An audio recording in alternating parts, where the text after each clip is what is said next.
Most recent research suggests that over 90% of Americans fall short of the optimal intake of not just one, but several micronutrients. This is also true in other developed countries around the world. So there definitely has been a decline in the level of nutrition in soil.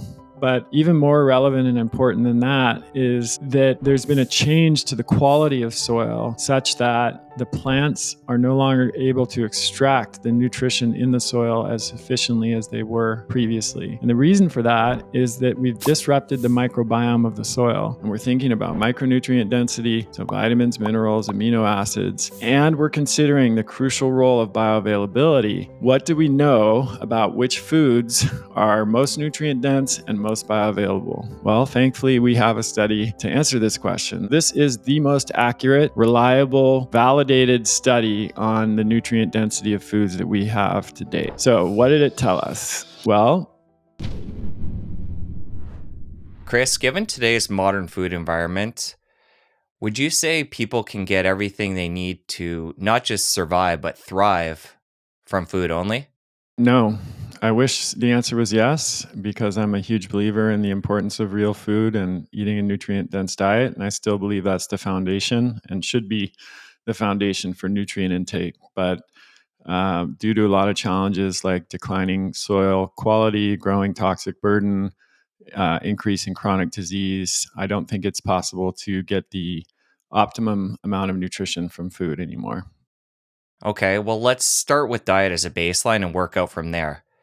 If somebody wants to nail that facet of what we're going to get into today when it comes to nutrition and nutrients, what do we start with?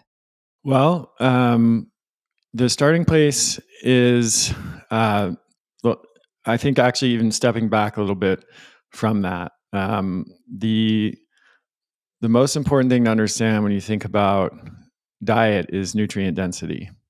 So the nutrients in our food fall into two categories, macronutrients and micronutrients. So macronutrients refer to the three main substances required in large amounts in the diet: protein, carbohydrates, and fat. And I would argue that this has been largely the focus of diet conversations over the past, several decades. Low carb, low fat, high protein, low protein. That's what people have tended to focus on. Micronutrients are the vitamins, minerals, and other compounds required by the body in small or micro amounts for normal function. And we need a mix of both macronutrients and micronutrients, of course. But my argument is that there has not been enough focus on micronutrients. And so, you can eat a terrible low carb diet, like the standard Atkins diet, for example, where you go into the supermarket and you see all these low carb processed food items with all kinds of junk ingredients in them. Okay, they may not contain high amounts of carbohydrate, but that doesn't mean they're good for you. And it doesn't mean they have high amounts of the micronutrients that keep us healthy. Likewise, we all are aware of what happened with the low fat diet craze. There was all these super high carbohydrate, high sugar foods on offer. And the idea was that they were healthy simply because they didn't contain a lot of fat, which we, of course, now know is ridiculous. So when we're looking at food, we need to look at nutrient density. And the term nutrient density refers specifically to the concentration of micronutrients and amino acids, which are, of course, the building blocks of protein that we find in food. And while carbs and fat are important, those macronutrients can be partially synthesized by the body for a limited amount of time if dietary intake hasn't been sufficient. But the micronutrients and the essential amino acids that are found in protein cannot be made by our own bodies and have to be consumed by food. So that makes them most important in this whole conversation. So that's the context. Like if we're looking to answer this question, what is the best diet, then we have to know how we're even evaluating what the best diet is. And I would argue that we should be looking at that through the lens of nutrient density. So, go ahead. I was just going to say, somebody coming to this conversation, how do they begin then? They feel like they're eating a healthy diet. Is there certain testing or signs and symptoms that we look to get an idea of that baseline where we're at now when it comes to nutrients? And then how do we proceed from there? There is testing. Unfortunately, it's complex, way more complex than we would like. In a perfect world, you could just go to your doctor and get a comprehensive nutrient panel, and it would have all, it would be one body fluid like blood, and you would be able to look at all, the level of all the important micronutrients on that one panel, and it would be covered by insurance, and you wouldn't pay any money at all. that's the that's the ideal scenario. Unfortunately, that is not the case. And there are many reasons for that. Number one, it turns out that testing for nutrient levels is really complex. Like there are certain nutrients that you need to measure in the blood or the serum, either the whole blood or the serum. There are other nutrients that are better measured in the urine. Some are better measured in the hair. Selenium, for example, the most accurate measurement of long-term selenium status has been found to be toenails. And so it really runs the gamut. So other nutrients, you need to do like a buccal cheek swab to get intracellular levels of those nutrients, like magnesium, because 99.5% of magnesium that's in the body is not in the serum. It's not in the blood. It's inside of the cell. So you actually have to do an intracellular measurement. So it's very inconvenient for this reason.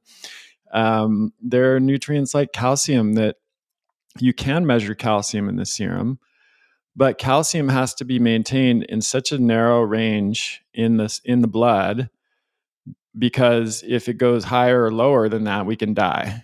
And so what happens is if you are not eating enough calcium in your diet, and you go get a blood test, your serum calcium is still going to be normal, because the body will do everything it can to maintain that serum calcium in that very narrow range to save your life, including pulling calcium out of your bones and your teeth.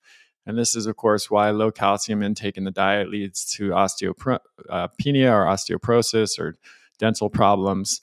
But you won't see that on a blood test of your calcium levels. So there are many other examples of that. And in a functional medicine type of context, which is what I did for many years as a clinician, we can assess nutrient status fairly accurately, but you have to know which test to run. You're running multiple different tests. They tend to be expensive. They're not always covered by insurance. And so it is unfortunately problematic. Now, having said that, there are some nutrients that are fairly basic and easy to test for. Vitamin D is a classic example. The standard test that you get from your doctor for vitamin D is pretty accurate. Iron levels, you can test with a full iron panel. And ferritin, those are typically offered by a lot of doctors. You will often need to ask for them, but they're on offer. There's some other minerals and vitamins that are fairly straightforward to test for, but it's just not something that's typically done by the conventional medical establishment. So we have to default then to what the statistics and research tell us about nutrient deficiencies and their prevalence in the developed world.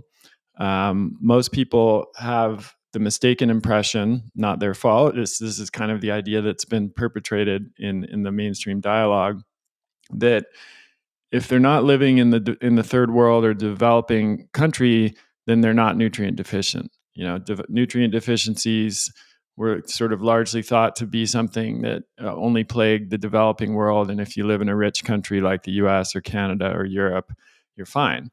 We know that that's completely false now. In fact, most recent research suggests that over 90% of Americans fall short of the optimal intake of not just one, but several micronutrients. And this is also true in other developed countries around the world. So you can, one way to look at it, Jesse, is like the chances are, just based on those statistics alone, that if someone's listening to this, that they're not getting the optimal level of nutrition. And so we just kind of start with that as the baseline assumption. In terms of symptoms, this is a tricky part of things because there are so many symptoms of nutrient deficiency. It's sometimes been referred to as the great imitator because it can mimic the symptoms of so many different diseases. For example, I just saw a paper the other day that came out that said that vitamin B12 deficiency can mimic the symptoms of and signs of dementia and Alzheimer's, because B12 deficiency causes neurological issues and affects the brain, and that can lead to a lot of the same kinds of symptoms that someone that has dementia or Alzheimer's or even Parkinson's might have. Magnesium deficiency has been linked to a diverse range of conditions, from depression to metabolic syndrome to cardiovascular disease. So if someone has significant issues with blood sugar regulation, um, it's possible that magnesium deficiency is a primary or at least contributing factor in that condition, and they might never know that if they don't get tested for it. The doctor might just put them on blood sugar drugs, or tell them to change their diet, both of which may or may not be necessary. But just correcting a simple nutrient deficiency could be something that could really make a huge difference. Vitamin D deficiency is associated with immune dysfunction, so getting frequent colds and flus or other infections, increased risk of metabolic syndrome, cardiovascular disease. Iron deficiency can cause fatigue. That's certainly one of the telltale symptoms of iron deficiency, especially if it progresses to anemia. Folate deficiency is known to increase the risk of birth defects, neural tube defects in women, and causes an increase in homocysteine that can damage blood vessels and increase the risk of heart disease. So, the list goes on and on. It's really difficult actually to diagnose nutrient deficiency just by symptoms alone. But what we can say is that nutrient deficiency will cause a very broad range of signs and symptoms, because everything that happens in the body requires the presence of micronutrients. And so that's why the effects are ubiquitous across the body. If you're enjoying this episode, let me know by tapping like and subscribe below. Thank you so much, and now back to the chat. Okay, so high level to go over what we've talked about so far. Likely people are nutrient deficient. Food isn't likely going to be enough to correct that. The objective testing is complicated and we need different tests. And subjectively, symptoms are wide ranging and can overlap and be confusing in that realm too. What do people do on a practical level given all that? Coming to this conversation, interested about where they're at right now when it comes to nutrient levels and how to correct that. Well, so there's two pieces. One is the making sure that your nutrient intake from diet is optimal. And like I said, even though that's not enough for most of us now, it still is the foundation. We have evolved to absorb nutrients from food. Food has a broad spectrum of nutrients, and the nutrients in certain foods are often complementary. For example, a given food might contain nutrients that we need, as well as cofactors and enzymes that help us to digest and absorb and assimilate those nutrients that we need. So there's a lot of wisdom in how food has evolved, and how like we've co-evolved with food over many millennia. And so that's just the natural and appropriate way for us to get most of our nutrition. So if we, and then the second piece is supplementation, which we'll come back to, but I'll focus first on, again, going back to your original question. So like, what is the most nutrient dense diet if we're focusing on micronutrient intake and amino acid, those building blocks of protein? Before I dive into that, I need to mention one more factor that's really important in this conversation around nutrient density, which often gets left out, and that's bioavailability. So bioavailability refers to the portion of nutrient that is actually absorbed in the digestive tract and released into the bloodstream for the body's use. And the critical thing to understand here is that the amount of bioavailable nutrients in a given food is almost always lower than the amount of nutrients the food contains, or is listed on the nutritional label. So, for example, the bioavailability of calcium from spinach is terrible. It's 5%. So if you look at a food label of spinach, you'll see, wow, it has 115 milligrams of calcium in one serving. That's awesome. I'm just going to eat spinach, and that's how I'm going to meet all my calcium needs. But then you do the math and you see that you're only going to absorb 6 milligrams of that calcium from that 115 milligrams of spinach. And that means you'd have to consume 16 cups of spinach to get the same bioavailable calcium that you would get from one glass of milk. Now, obviously, not everybody can tolerate dairy. That's a whole nother conversation. But my point here is that the bioavailability of calcium in dairy products is vastly higher than it is in in spinach, because of certain anti-nutrients in spinach, like oxalic acid, that inhibit the absorption of calcium. So there are three factors that impact the bioavailability of nutrients in food. One is the form that the nutrient takes. So an example here would be that with iron, there's a heme form of iron that's found in animal products, and there's a ferrous form of iron that's found in plants. And we know that 15 to 35% of heme iron is absorbed, whereas only 2 to 20% of non-heme or ferrous iron in plant foods is absorbed. So just the form of the nutrient itself makes a huge difference in how much we absorb. The second is the presence or lack of presence of other nutrients that boost bioavailability. And this is referred to nutrient synergy. So an example of this would be, we know that magnesium is required for the metabolism and biotransport of vitamin D. So if you are getting enough vitamin D, but you're magnesium deficient, you actually end up being deficient in vitamin D as well, not because you're not taking enough in food and supplements, but you don't have this important cofactor of magnesium that helps with the absorption of vitamin D. A similar relationship between copper and iron. If a patient is copper deficient, even if they're getting enough iron, they'll have effective iron deficiency. And I've seen this in my practice many, many times.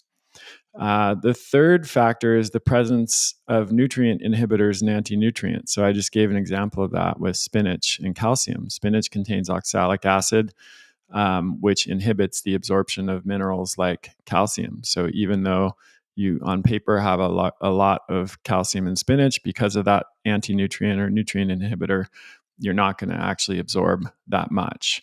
So this makes an enormous difference when you're looking at the nutrient density of foods, because if you consider, for example, a 100% plant-based diet with no animal products, you're going to be getting forms of nutrients like the ferrous non-heme form of iron that are more difficult to absorb, a form of zinc that is more difficult to absorb. You're going to be getting alpha-linolenic acid, which is a precursor to EPA or DHA, the long-chain omega-3 fats. Only 0.5% of ALA is converted into DHA, and the list goes on. So you're already fighting an uphill battle from this point in terms of a nutrient density and bioavailability perspective, even though on paper a lot of those plant foods do appear to contain high levels of those nutrients. Now, of course, in other cases, the plant foods don't contain any of the nutrients. That's another problem that can happen with 100% plant-based diet. But the bioavailability factor is rarely mentioned or brought up in these conversations around nutrient density. So if we take all of this into account and we're thinking about micronutrient density, so vitamins, minerals, amino acids, and we're considering the crucial role of bioavailability, what do we know about which foods are most nutrient dense and most bioavailable? Well, thankfully, we have a study to answer this question. This was published in 2022 in the journal Frontiers of Nutrition. The primary author was Ty Beal, who works for an NGO that is basically focused on ending malnutrition worldwide. And so the question they were asking was, what recommendations can we make from a public health perspective that will give people the biggest bang for their buck, so to speak, in terms of the foods that they eat? Like, what should we be recommending that people eat that will give them the highest amount of nutrients in the lowest amount of food that they can eat? Because cost is always a consideration, especially when you're thinking globally and you're thinking about developing countries as well. So they were particularly looking at the foods that are highest in iron, zinc, folate, vitamin A, calcium, and vitamin B12, since those are the most common micronutrient deficiencies worldwide, including, by the way, in industrialized countries like the United States. Those are still prevalent nutrient deficiencies. And they rank these foods according to the calories and grams needed to provide about 1/3 of the recommended intakes of those vitamins. So on their scale, a lower score is higher because it means you had to eat less of that food to obtain that 1/3 of the RDA recommended amount. So I want to point out too that this was the first study that actually took bioavailability into account. So inevitably, you'll hear people who hear about this study and they go back and talk about a study that was done 10 or 15 years ago and say, hey, well, this study back then showed that, blueberries were higher in these nutrients than this new study. Well, that's because that previous study didn't consider bioavailability. They didn't consider the forms of nutrients. They didn't consider the anti-nutrients like phytic acid and oxalic acid that can interfere with nutrient absorption. So this is the most accurate, reliable, validated study on the nutrient density of foods that we have to date. So what did it tell us? Well, four out of the top 7 foods were organ meats. The liver had a score of 11. Spleen, which is probably not on many people's plate and menu at this point, was 62. So even the difference there was a 5-fold difference in nutrient levels, even between liver and spleen. So liver is so potent that even the next closest organ meat is 5 times less nutrient dense than it. That's how nutrient dense liver is. And I'm sure a lot of people have been hearing about liver a lot lately over the past few years. There's been a lot of discussion. Liver King has made quite a splash on social media. This is why. He might not be the best representative of liver for many reasons, but he's not wrong about the nutrient density of liver. Small dried fish, so those are like anchovies, sardines, mackerel, herring, 65. Dark leafy green vegetables, so this is the first plant food in this list and the only one in the top 10. So kale, collard greens, chard, excellent foods, very nutrient dense, and a lot of bioavailable nutrients. That's 72. Bivalves, so that like oysters, 90. Kidney, another organ, 125. Heart, another organ, 163. Crustaceans like shrimp, 193.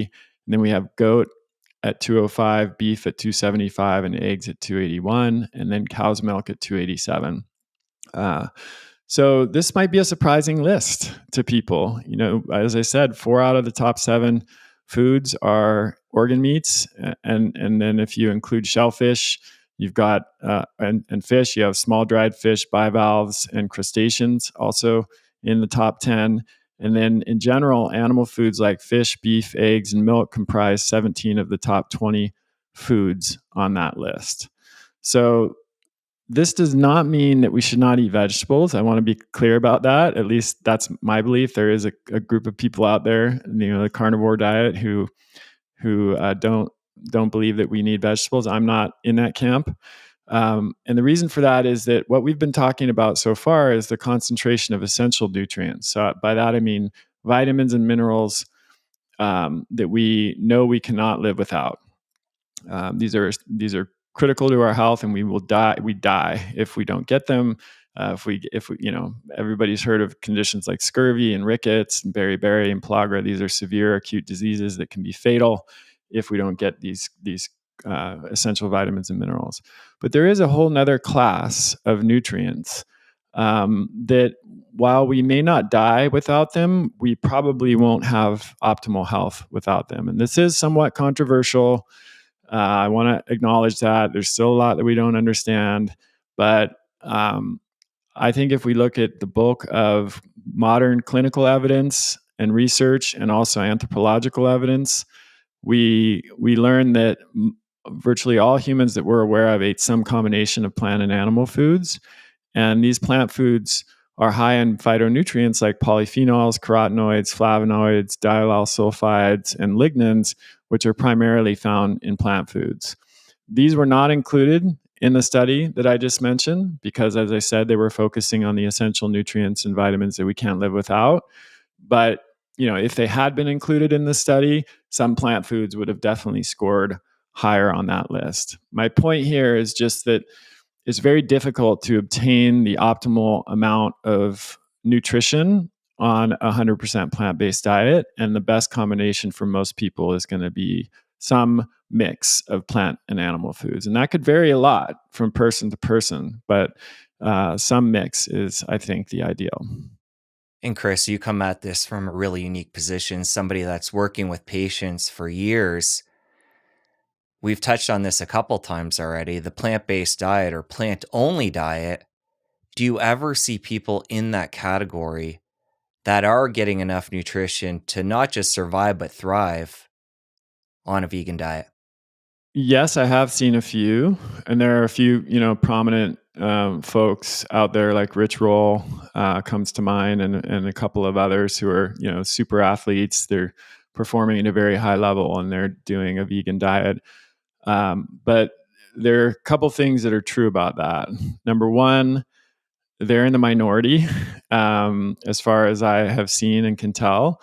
And I don't know whether that just comes down to superior genetics or, a very, they certainly do have a highly developed knowledge of what they need and what they need to supplement with. I'm not aware of any vegans that are not supplementing that are really thriving and performing at a high level for a sustained period of time. It's not to say that there aren't any. I'm just not aware of any because there are nutrients that cannot be obtained through a vegan diet, like B12, or is one of the primary examples. There are no true sources of B12 in plant-based foods. There are analogs called cobamides in some plant foods, but they can actually sometimes even block the uptake and absorption of true B12. So you're not doing yourself any favors by consuming those as a source of B12. The other thing is that we need to look at sort of what the general or average or typical response is, and especially without supplementation. So without supplementation, it's very likely that deficiencies of B12, zinc, iron, EPA, DHA, protein, other amino acids, which we mentioned as the key building blocks of protein, calcium, because of the limited bioavailability of calcium in plant foods, choline, and several other nutrients will develop over time. How fast they develop depends on a number of different factors. So earlier I used the example of alpha-linolenic acid, which is a plant, an omega-3 fat that's found in like flax seeds and walnuts. Some of that can be converted into EPA and DHA in the body, but the conversion is very low for most people on average. If someone has like stellar genetics and presence of other nutrients that help with that conversion, they might be on the higher end of that scale, and it might take them longer to develop an EPA or DHA deficiency. Whereas if someone's has some genetic polymorphisms and other nutrient deficiencies that make that conversion even worse, then they could develop problems very quickly. And the same is true for like vitamin K1 to K2, beta carotene to retinol, which is the active form of vitamin A. And I think this is what explains why you see such a variation in responses to a 100% plant-based diet. Some people might be fine for years before they develop issues, and other people, it's literally almost overnight, or might be a couple of months before they really go off the rails. And that's because of these genetic factors and the presence or absence of other nutrients that help in that conversion process. So you've gone over this relatively new study and shared with us the top 10 nutrient dense foods. We know that they're basically all animal based except for dark leafy greens. But you touched on the fact that you think having plants in the diet is still important for optimal health. Given all this, Chris, you've been in this world again for a long time, and you've looked at the research, you've worked with people. I think from this point, it would be helpful to dig into what your diet currently looks like. Are you having a paleo diet? From hearing you talk and from digging into your work, it sounds like that's kind of the baseline of what you're eating. But take us through that. Yeah, so I wrote a book in 2013 called Your Personal Paleo Code that was then later, when it came out in paperback, the title changed to Paleo Cure. And on the surface, certainly by the title, it sounds like it's a paleo diet book and that I would be an advocate of a paleo diet. And that's true with some caveats. So the reason I called it paleo template rather than paleo diet is that I think that the paleo approach is a great starting place for most people, because these are the foods that are most nutrient dense. They're the foods humans have been eating for the longest period of, for throughout our evolutionary history.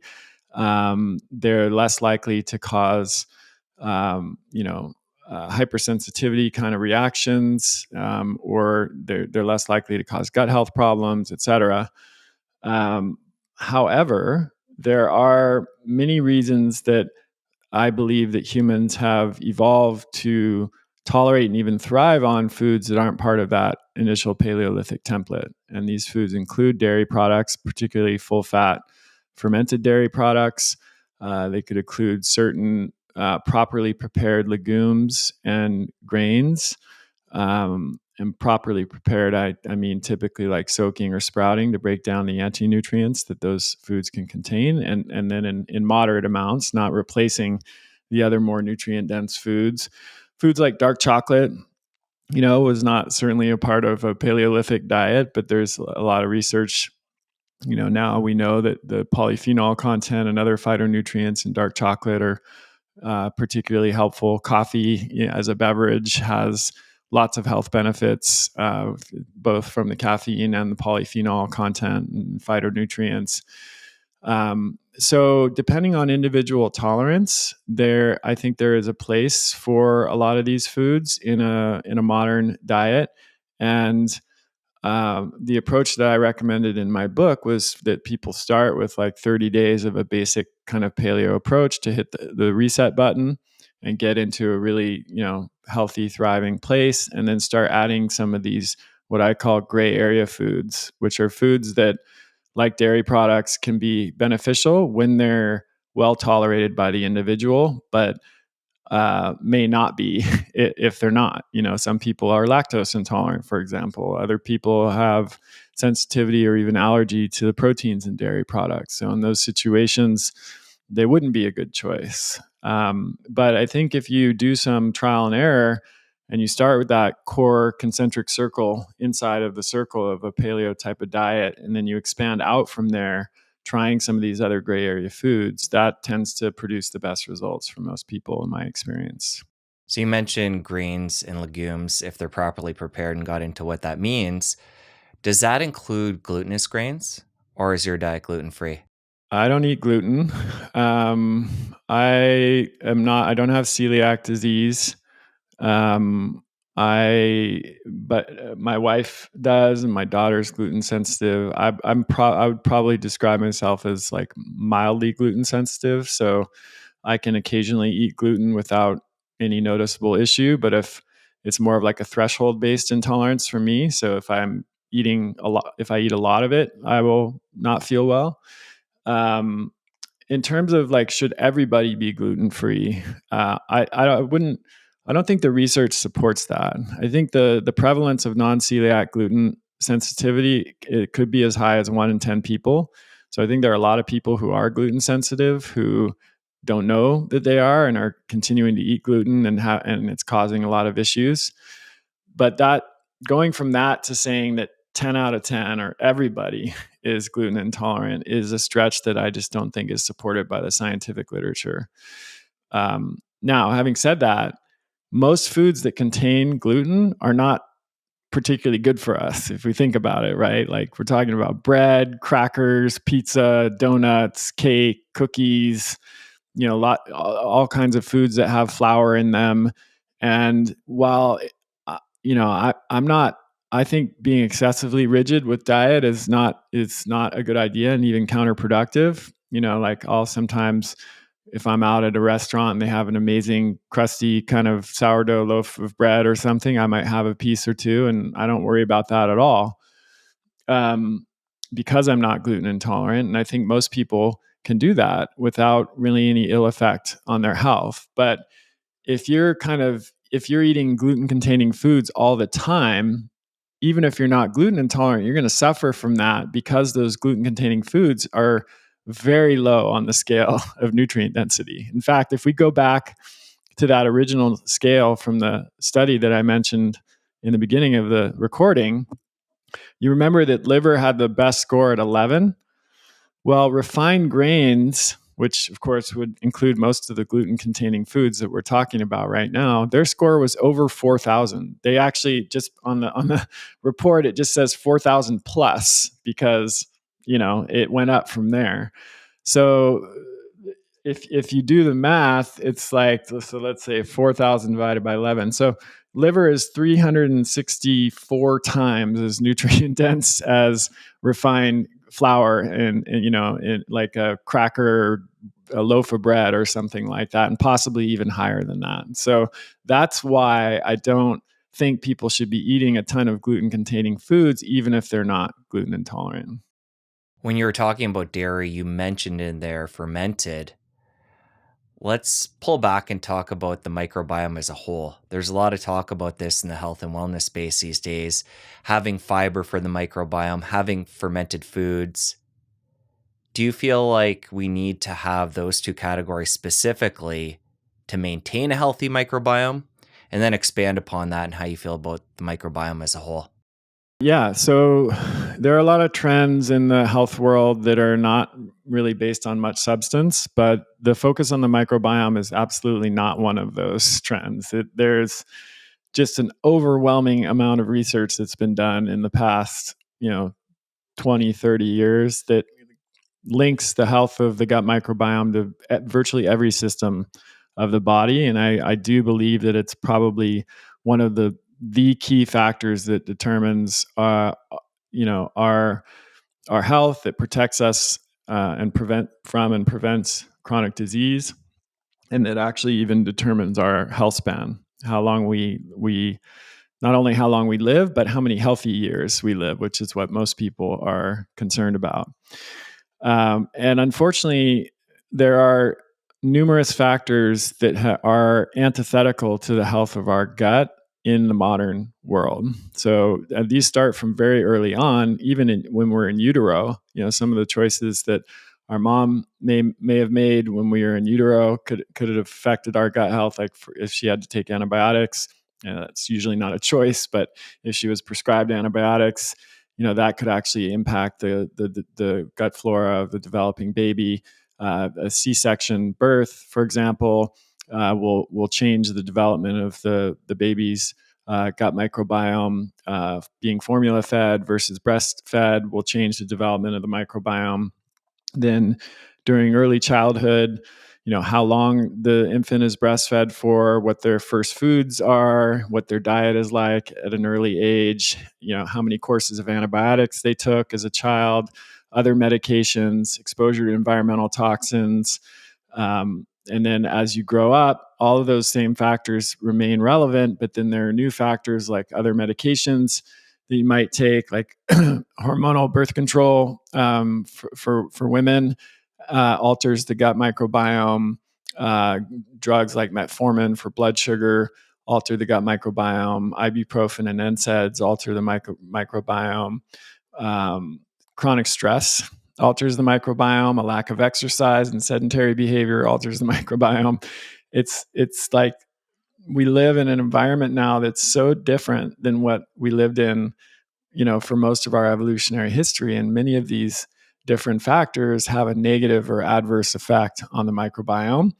And then that leads in turn to inflammation in the gut, intestinal permeability, which is colloquially known as leaky gut.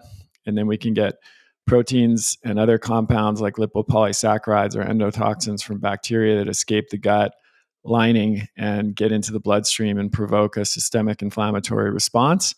And we know that chronic inflammation is a significant contributor, if not the primary driver, to a lot of complex chronic modern diseases, from cardiovascular disease to metabolic syndrome to dementia and Alzheimer's. So it's really hard to overemphasize the importance of the microbiome to human health and well-being. And this has always been a major focus for me in my clinical practice. And it's a major focus of how I think about supplementation and formulating supplements, diet, everything. So yes, it's huge. Well, how do you think about it from the perspective of including extra fiber, fermented foods, and then the other way around, things that we might be eating that have a negative impact on the microbiome? Yeah, so a gut microbiome healthy diet would be one with very similar to what I just mentioned for a nutrient dense diet, with some additions and nuances. One is that there are foods that nourish us and that we absorb very well and are good for us that don't necessarily support our microbiome. So like animal proteins would be a good example. Um, there's very little fiber in meat or fish, and the fermentable fibers in foods are what our gut microbacteria metabolize and convert into all of the beneficial substances that we need, like short chain fatty acids. Um, and conversely, some of the foods that really feed our beneficial bacteria are not especially nutrient dense for us. And legumes would be a good example of this. So going back to, and even some whole grain products. But if we go back to the nutrient density scale that from the Ty Beal study that I've talked about a few times, the first appearance of legumes you see is about midway down the scale. Their score was 667. Again, livers was 11. So very big difference in nutrient density there. But again, what that scale doesn't tell you is that the fermentable fiber in legumes is actually very beneficial for the gut bacteria. So even though we don't absorb fiber and we can't utilize it for nutrition, the beneficial bacteria in our gut do. And so we may still want to include foods that are higher in fermentable fiber, even though they don't necessarily meet our nutrition needs. So it's like, when you're thinking about what food you put in your mouth, you can think about it from, is this the two different perspectives? Like, is this going to nourish my health? And is it going to nourish the health of the gut, the trillions of bacteria, viruses, fungi, and other microbes that I harbor in my gut? So, given everything you've gone over, it sounds like you're on a paleo template with some modifications. Take me through what a typical day might look like, including when you break your overnight fast. I usually have coffee and cream in the morning, typically decaf at this point, Swiss water decaf, because I'm pretty caffeine sensitive. And then it depends on the morning. Sometimes I don't have anything. Sometimes I fast, do intermittent fasting. My first meal is not until noon or even a little later. In that case, I will tend to have black coffee with no cream or no coffee at all, just water. Other times I'll have bacon and eggs and maybe sauerkraut or other fermented vegetables. Other times I'll have a smoothie that generally would have like collagen, raw egg yolks, maybe some nut butter, coconut milk, um, or sometimes fermented dairy. I don't drink like fluid milk, but I can do well with kefir and yogurt and other fermented dairy products. And then I might also have just a small amount of fruit, like half a cup of berries or something like that. So pretty low carbohydrate. And sometimes I like to have something like that. Lunch is often uh, could be a salad, depending on the time of year. If it's summer and it's warm out, it could be a big salad with some kind of protein, like salmon or fish or meat that's left over from the night before, or I might have leftovers. Very often we'll have leftovers from, like, we cook pretty much almost all of our meals, and so we'll often do big one pot meals in the instant pot or in a slow cooker, and when we cook dinner, and then make sure that we have enough for leftovers. And then dinner is usually anything, there's almost always some combination of an animal protein, a non-starchy vegetable, and some fermented vegetables typically, and then some kind of starch. And the starch could be a potato, could be a sweet potato, could be rice occasionally, could be uh, less commonly like taro or yucca. These are starches that are typically found in the tropics, but they can be good source of carbohydrate for people that tolerate them. They're a little more difficult to find. But there's so many ways that you can make those starches interesting if you're familiar with how to cook them, and including potatoes and sweet potatoes, obviously, and rice. So yeah, that's pretty much what the basic day looks like. I don't tend to snack very often. It's pretty rare. Sometimes if I do, it will typically be nuts or seeds or something like that. Cheese I will have occasionally with the snack, maybe with the nuts and seeds. I do pretty well with most hard cheeses. I would say mildly lactose intolerant, so soft cheese, fluid milk, those sorts of things I don't eat very much of. But hard cheese, fermented dairy, cream, butter, those are all very low in lactose, so I don't have any problem with them, and I feel great when I consume them. And I think there's a lot of health benefits associated with them. How do you look at blood sugar and carbohydrates? In a very individualized way is the short answer. So I've learned over my many years of clinical practice that there's no one size fits all approach. We can make some generalizations about carbohydrate intake for different categories of people, and I will do that in a second. But I will always preface that by saying it depends. Some people who are in one of those categories that you would expect to respond in a certain way don't respond in that way, and so it's just very important to keep that in mind. Generally, people, in my experience, who have metabolic issues and or are overweight do better on low carbohydrate diet. It's There's lots of studies to support this, that the low carbohydrate diet is often more effective than a low fat diet in this population. It often leads to better changes in markers of metabolic health and inflammation, et cetera. You often see more weight loss and ability to keep that weight loss, keep that weight off over time. And I would say I've definitely found that to be largely true in my clinical practice over the years. Now, there are exceptions, as I mentioned. I've had people with those in that situation not do well on low carb diets and actually do better on either a moderate carbohydrate diet or even a lower fat diet. Believe it or not, it's kind of surprising to me when that happens, but it has happened and on a few occasions. Um, there are other situations that low carbohydrate intake can be beneficial as well, like neurological conditions, for example. Kids, I've worked with a lot of kids and adults with epilepsy, and a very low carb and keto, preferably ketogenic diet, and sometimes deeply ketogenic diet can be a lifesaver for people with severe intractable epilepsy that are not, that are failing the drug therapies, or those drugs are horrible. And so even if the drugs are working in terms of preventing seizures, they have a lot of nasty side effects. And a ketogenic diet under the right supervision can be an absolute game changer for people in that condition.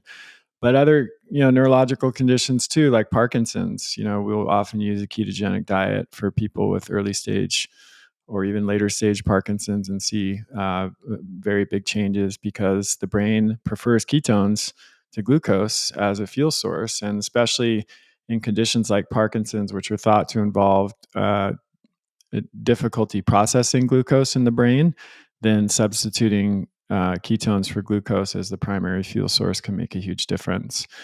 On the flip side, there are some situations where I think lower carb intake is not beneficial, or at least would give me pause, and I would um, think twice about it. And one is for kids, and especially young kids and adolescents and teenagers who are growing and developing quickly. I think very low carbohydrate diets can be problematic. It can be difficult for them to get enough calories. It can be difficult. I just don't. I think that there's some potential risk there. Same thing with pregnant women. Obviously, if a pregnant woman has gestational diabetes, a lower carbohydrate intake may be warranted. But in just a general, uncomplicated pregnancy, I think a moderate carbohydrate intake is better.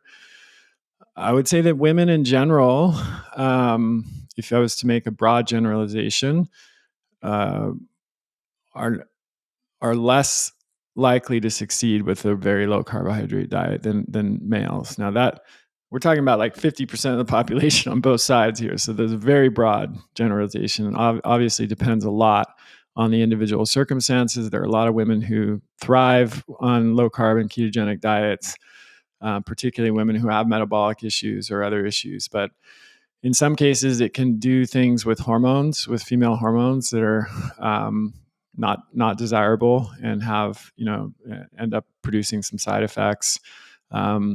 Sometimes people with chronic stress and sleep issues don't do particularly well with a very low carb diet, especially if they're not eating any carbohydrates at night. That can exacerbate the sleep problems. So yeah, those are just a few examples, but this is why I'm such a big believer in individualizing the approach, and not just relying on standard kind of prescriptions based on what population you find yourself in.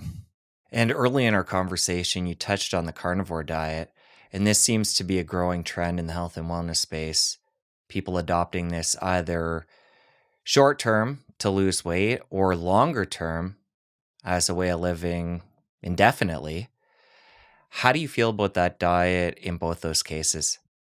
Yeah, so I think the first thing I want to say about it is that there's no question, and I've seen this, personally firsthand, that the carnivore diet can be game changing and even life saving for some people. In particular, the group that I've seen the biggest shift in is people with severe autoimmune disease. I've had patients and also just people I'm aware of, and I'm sure some folks have heard of higher profile folks like Jordan Peterson's daughter, who adopted a carnivore diet, who had very severe autoimmune condition that was not responding to any kind of treatment, whether conventional or otherwise. And then, after a certain period of time on a carnivore diet, they go from being like bedridden and debilitated to being able to live a fairly normal life. So that is remarkable. It's remarkable to be able to achieve that with just dietary change. If I were in that situation myself, that would be a very compelling approach to consider and even do, and I might find myself doing it if I were in that situation. However, the fact that an intervention or treatment can be very effective in the short term does not guarantee that it is, number one, safe in the long term, even for that one individual who is positively affected by it. And number two, it certainly doesn't mean that it's a general health strategy that everybody should do, right? I mean, to use a sort of crude example, somebody breaks their arm, and it's probably appropriate for them to wear a cast, and that cast is going to help them get better. But once their arm gets better, it's not really good to keep wearing that cast. Your muscles are going to atrophy. Your bones probably not going to heal, continue to heal properly. And nobody does that, right? You don't continue to wear the cast at that point. Likewise, if you break your arm, Jesse, I'm not going to wear a cast. It's maybe a nice thought to show some solidarity if I'm your friend, but that doesn't really make any sense. So that's a crude analogy. It's not exactly applicable here, but just because someone who with the severe autoimmune disease has a life-altering change on a carnivore diet, that doesn't mean that it should be a general health strategy that people without that kind of condition should follow. number one, nor does it mean that there couldn't be some long-term negative effects. There are some nutrients that are underrepresented or completely absent in if you're just consuming 100% purely animal foods. And I'm concerned about what deficiency of those nutrients could lead to over time. There, as I mentioned before, there's no fermentable fiber on a carnivore diet, so we don't know what the long-term impacts of that of it are on the gut flora.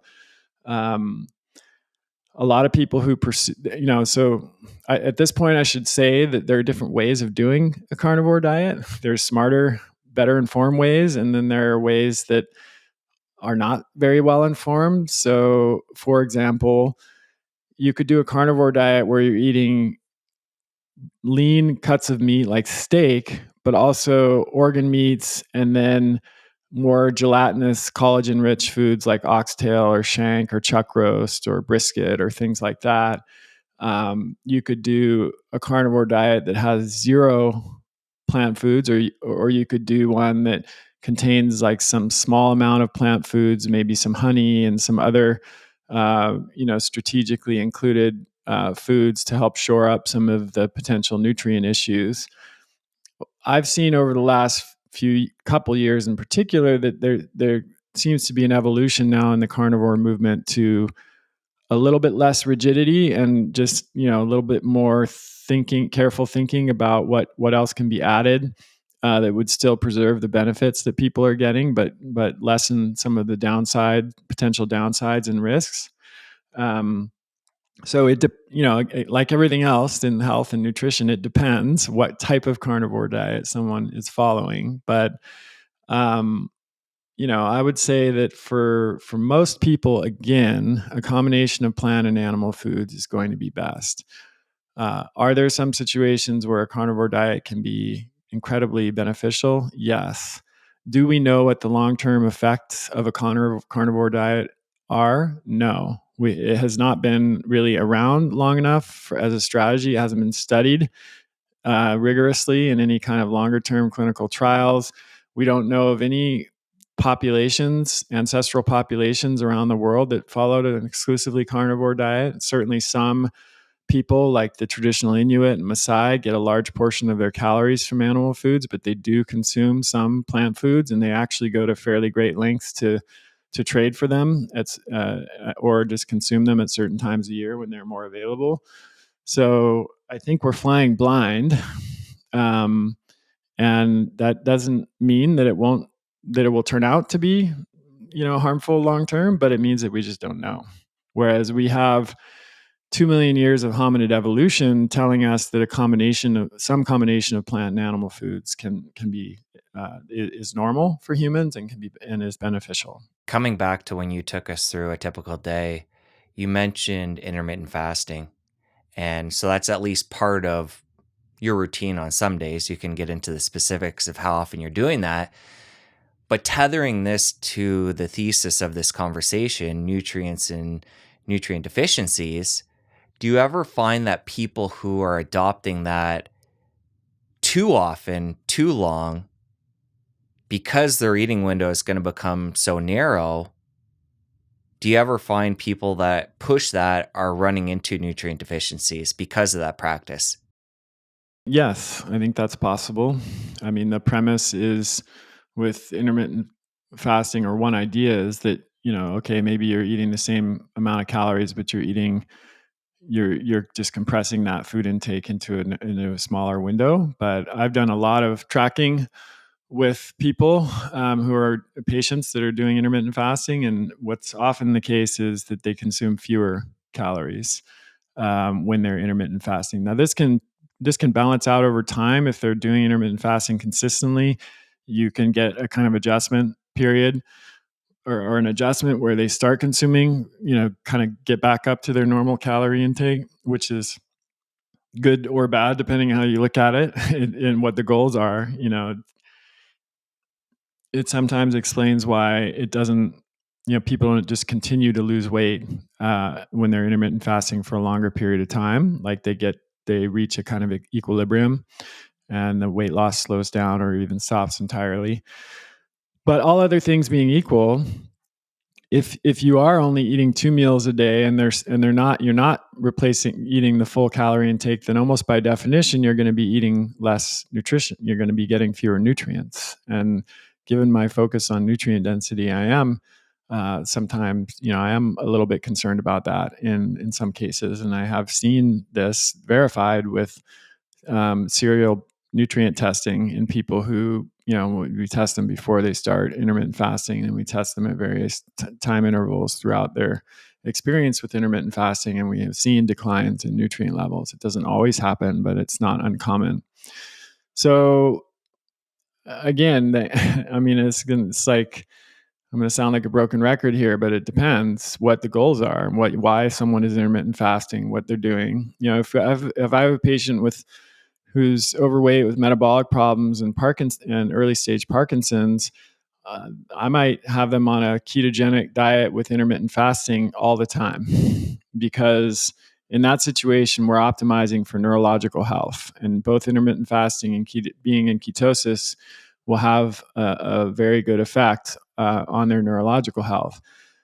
And we can make up for the nutrient shortcomings with supplements in that situation, because we have prioritized the neurological health there. And we feel that that's the most important thing to achieve with the diet. And then we can make up for the nutrient shortfalls with supplementation. However, if for someone who's just pursuing kind of general health and well-being and extending their health span, I don't think that extreme of an approach is necessarily warranted or beneficial, because you're kind of there again over optimizing for one variable or one particular goal at the possible expense of many other goals. And so when you're targeting broad overall health, I don't think that's a wise approach. So for most people, I think intermittent fasting a few days a week is a something to experiment with and see how they feel. For myself personally, I don't do it in any kind of rigorous way. I've learned to trust my body, and I listen to my body. And if I wake up, one morning and I feel like I'm in a good place to do that, and I'm not especially hungry, and my schedule supports it, then I will do it. Sometimes I do make a plan, and I have periods of time where I'm like focused and intentionally doing it.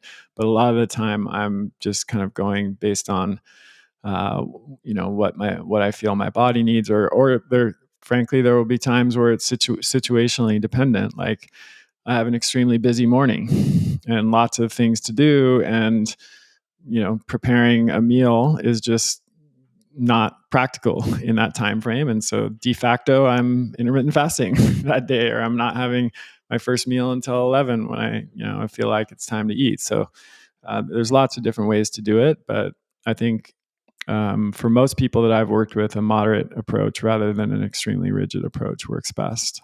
And how do you feel about longer fasts periodically for unique benefits such as autophagy? Fantastic. I think there's a saying in medicine that fasting is the cure for all disease. And that might be a little bit hyperbolic, but there's certainly something to it. There are a lot of studies linking longer term fasts with numerous health benefits, and even reversal of so-called incurable diseases. It's dependent on the situation. If someone is fairly robust in their constitution, their overall health, and they're either normal weight or maybe even a little bit overweight, or good amount of muscle mass. So that type of person, I think, could benefit from an extended fast. Whether it's 3 days, 5 days, or more. If you have someone who's dealing with 2 or 3 complex chronic diseases, autoimmune disease, maybe they're underweight, they have low muscle mass, they're not sleeping well, they're drained, they're significantly below baseline when it comes to homeostasis and recovery, I don't recommend extended fast for that person, because that's going to fasting is a stressor, right? It's really important that people understand that. And in the right situation, it can be a hormetic stressor, which means hormesis is something that induces a positive adaptation. So exercise is the example most people are familiar with.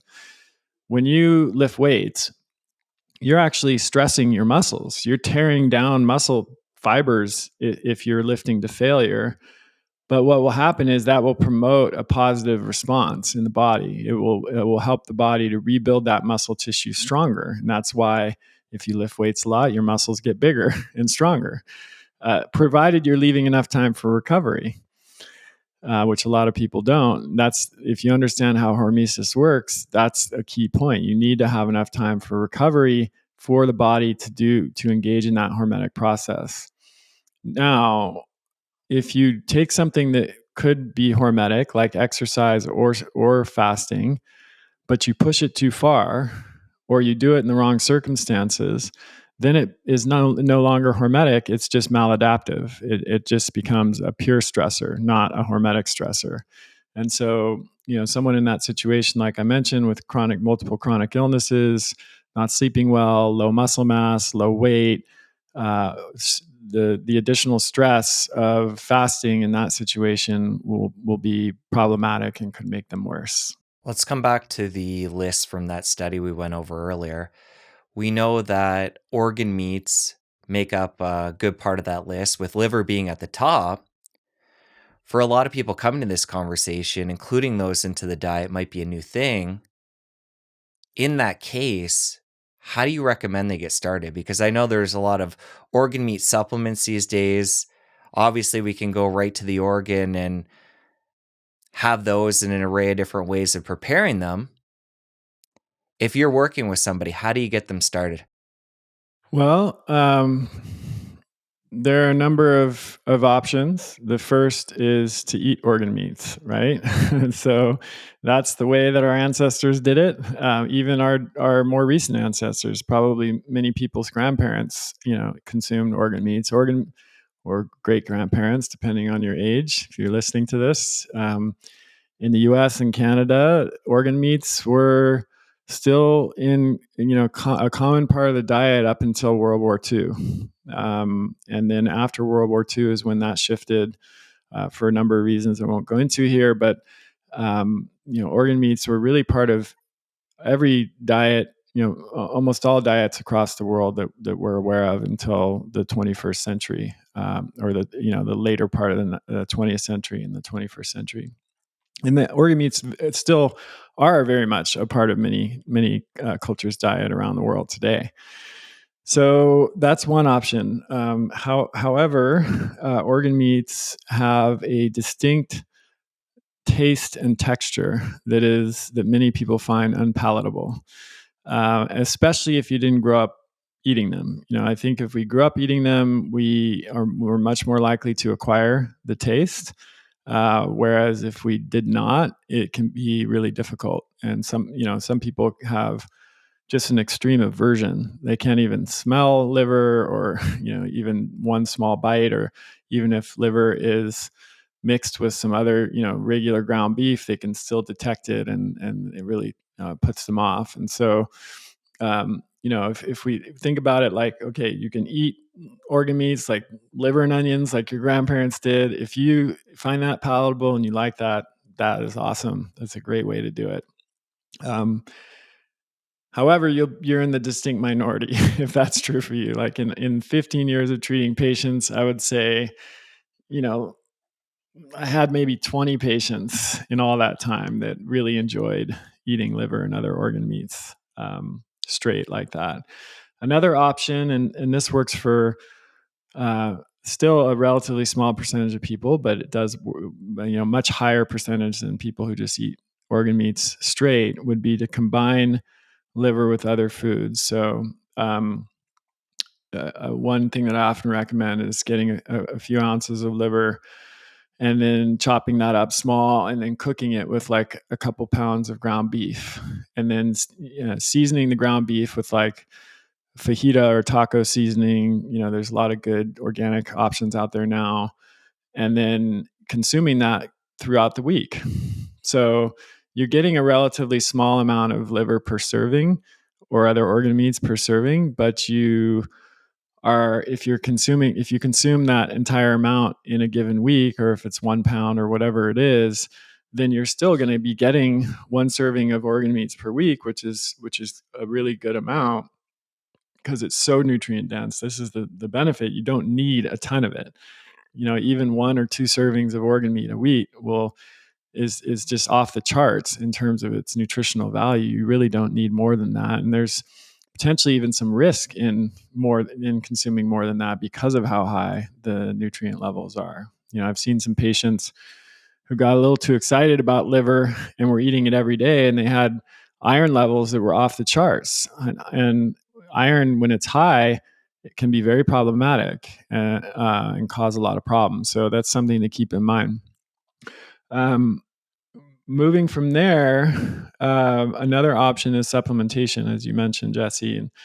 And there are supplements now that have freeze-dried organ meats from grass-fed animals. And so they harvest the organs, they quickly freeze them and dry them and desiccate them into a powder and put that powder into capsules. That is really pretty close to eating the organs themselves because they are the whole organs and they are very fresh in the sense that they were freeze dried just after harvesting. They contain the full nutrient profile that consuming the fresh organs does. And they're from grass-fed animals, and if it's come a reputable company who's doing a good job making them, then that's going to be a very good option. And to be honest, that's the option that the vast majority of my patients have chosen over the years, just because they had trouble stomaching even the like the organ meats mixed with the ground meat approach, which again works works for some, but not for very many people. So that's kind of the spectrum of options. And then, when supplementing with organ meat, um, I think it's important to target multiple different organs because each organ has a different nutritional profile. So we saw that liver was the highest on the list, and I think it's the most important. But we also saw that spleen, heart, kidney, pancreas is also very nutrient dense. They didn't measure pancreas. I talked to Ty Beal about this. There's very little nutritional data in the databases that they used on pancreas, so it was difficult to include it in the study, but they have done some analysis. There's been analysis done on pancreas, and it's very, very high, and almost certainly would have appeared in the top that up there alongside of heart and kidney and spleen as well. So when I formulated my organ supplement for my company Adopt Naturals, I wanted to have 5 different organs in there: liver, spleen, pancreas, heart, and kidney. But we included much more liver than any other organ because, as we learned from that scale, liver is even 5 times more nutrient dense than the next organ that was measured, which is spleen. So we included over 2 grams of liver and then 500 milligrams of spleen, pancreas, heart, and kidney. And I think that's the best approach because you're getting the entourage effect of all of the different organs, but you're still getting, more of the king, so to speak, liver in terms of nutrient density. And I assume up until this point, when we're talking about organs, we're referring to beef. How do you feel about other animals getting the organs from those, whether it be buffalo, pig, chicken, and so on? Yeah. Chicken liver, for example, is one of, I think, particularly chicken liver pate, is one of the more palatable organ meats. I might even call it, beef heart is probably the gateway organ meat. And some people would even argue that it's not an organ meat because the heart is a muscle. So while it's classified as an organ, it doesn't really it's not an organ in the way that the liver or the pancreas is. It's the actual tissue is more like a muscle, and the nutrient profile is different. I would say that chicken liver is the gateway organ meat, or certainly the gateway liver meat. A lot of people are able to eat chicken liver pate, but they don't actually like the taste of or texture of beef liver. Chicken liver is very high in folate. It's higher in folate than beef liver. And like I said before, Jesse, each nutrient, even within beef organs, each organ has different nutrient profile, but then different organs of different animals have nutrient profiles. Another example is goose liver is one of the highest sources of vitamin K2 in the diet. So you see this across different nutrients and and I think that, organ meats in general across all of the ruminant animals and even some non-ruminant animals like chickens are very nutritious, and that's just simply a function of how physiology works and where or where nutrients get stored in the tissues. I'm glad you brought up the flip side to everything we've been talking about, the fact that if you're not careful, you could actually overdo it with some of these nutrients. Do you find working with people that that only happens with the organs? Or are there some of these other nutrient dense foods that we can overdo, whether it be in supplement form or whole food form? It's certainly possible. It's organ meats, like in liver in particular, it's more of a realistic outcome because um, just of how nutrient dense it is. Like I said, it's 11. Everything else on this on the scale is in the you know 50s, 60s, 70s, and you quickly get into the hundreds and even the thousands. So it's just so much more nutrient dense than other foods that it's just easier to do that. Having said that, um, there are, particularly if people who are kind of hyper absorbers of certain substances, it could be there are other foods that can be potentially problematic, but you would have to generally be eating a whole lot of other foods besides organ meats to exceed significantly the nutritional value, or you would have to be like eating foods that are not typically consumed in large amounts for a specific reason. So, one example that comes to mind is selenium, Brazil nuts for selenium. Um, People have learned about the importance of Brazil nut or about selenium, and then they've found out that Brazil nuts have a lot of selenium in them, which is true. And if someone just started eating like 2, 3 Brazil nuts a day, they could actually exceed the recommended amount of selenium pretty easily by doing that. But again, that's kind of a special case because most people aren't typically just eating 3 Brazil nuts every day. That's not like that. That's someone who's trying to achieve a particular goal. It's not just usually a typical feature of the diet. Let's talk about nutrition now from the standpoint of quality of food.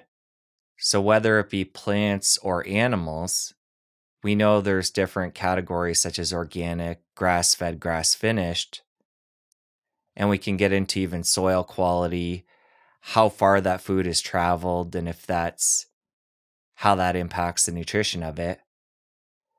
So, up until this point, when we've talked about, say, the top nutrient dense foods, we haven't gotten into the specifics of the quality of where that came from. So, let's touch on that part now and get into some of the nuance there. Yeah, so there's a lot to unpack there. If we start with animal foods, generally animals that are raised in their ancestral environment are the ones that will have the highest nutrient content. So for for for ruminant animals like cows and sheep, that would be on pasture, right? So they evolved eating grass and other types of plants that are found on pasture, and so they will often end up having higher levels of nutrients as a result of eating those foods versus like confinement raised cattle that are eating grains and who knows what else. Like, there's been some pretty shocking um, reports of all kinds of stuff that gets into their feed, candy, gummy bears, certainly antibiotic residue, or other stuff like that. And then with fish, it's often the case, not always, that wild caught fish will have higher levels of nutrients than farm raised fish. And certainly with poultry, pasture raised poultry will have higher levels of nutrients than poultry raised in cages. And same is true for monogastrics like pigs as well. With plants, it's there's two considerations. So one is organic versus conventional, with pesticides and herbicides. Another, though, that's actually even more important is local versus industrial. If we use the term industrial to refer to eating a banana in Wisconsin in the wintertime, that banana traveled for a very long distance to get to your plate. Or even just eating a food that you could normally find in Wisconsin in the summer, in the winter, that traveled from a very long distance, or eating a food in Wisconsin that you can actually buy in Wisconsin during that season, but that still, because of how our food economy works now, was shipped from the Central Valley in California several thousand miles away before it hit your plate. And the reason that that's important is that we know that the nutrient density or value of a food starts declining immediately after it's harvested. And then things like how that food is stored will affect it as well. So if it's not exposed to light, so for example, it gets harvested in the Central Valley, it goes into a temporary holding warehouse with no light, and then it goes into the back of a truck, and it's trucked 3,000 miles across the country. It goes into another holding warehouse. Then it goes into the back of a truck again. It goes in the back of a grocery store.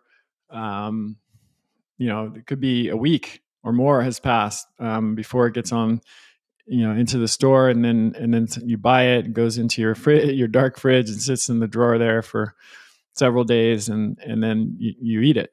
Now, it's been losing nutritional value that entire time, and the studies have shown that loss of nutritional value can be profound. It can be 50% or more for certain nutrients. So the ideal scenario, if we could all do it, would be we're growing our food in our backyard and our produce, and we go out there and grab a tomato off the vine and eat it for lunch. And for those that are fortunate enough to be able to do that, that's phenomenal. And of course, anyone who's eaten a tomato that has just been literally picked off the vine can tell you that it really is you could call it a completely different food than a tomato that you go and buy in the grocery store that is waxy and pale and was picked before it was ripe and was on a truck for has been off the vine for many, many days. So those kind of taste like water and cardboard, whereas a tomato off the vine is you really understand why it's a fruit. It can be incredibly sweet and almost overpowering in terms of its taste. Second best is farmers markets. So, the most food at a farmer's market was recently picked. The farmer, if the market is on a Saturday and they're coming from within 100 miles away, they might have picked that food on a Friday and brought it up to the market on a Saturday. And again, you can taste the difference in almost all cases, whether it's a fruit or a vegetable or something else. And then there are, of course, some grocery stores, typically natural health, stores that are doing a better job of sourcing produce locally. You can often see on the label in the produce section, it might say like apples. Apples. If you're in Oregon, it might say apples from the Willamette Valley, or from some other part of the state, and you know that they're coming from local. Of course, you don't know when they were harvested, but there's a decent chance that they were they're fresher and were harvested more recently than if you're buying produce that says it's from Mexico or Thailand or something like that. If you're buying a mango, then you're going to have that problem. So I would say that um, local trumps organic when it comes to nutrient density. Now, I'm not saying you shouldn't buy organic or you shouldn't care about that, but I'm saying if we just are considering in a vacuum the nutrient density of produce, it's more important when it was harvested than whether it's organic or conventional. Now, having said that, there is a lot of research suggesting that organic produce is higher in nutrients than conventional produce. So the optimal approach would be to buy local and organic. That way, you're maximizing the nutrient density of your food from both of those perspectives. And of course, there are other reasons to buy organic produce and organically raised meat above and beyond just nutrient density. It's in that case, in meat, it's the lack of antibiotics and hormones and GMOs. In the case of produce, it's the absence of GMOs and pesticides and herbicides and other compounds like that. So that's how it breaks down. How do you think about cooking and other preparation when it comes to bioavailability? We talked about that before with spinach and calcium and how, in general, the calcium's locked up in there.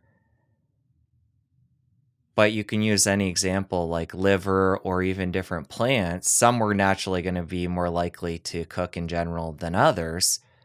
But how do you look at that from a nutrient standpoint? Yeah, it's a great question, and it's there's a lot to that as well. We could spend many hours talking about that.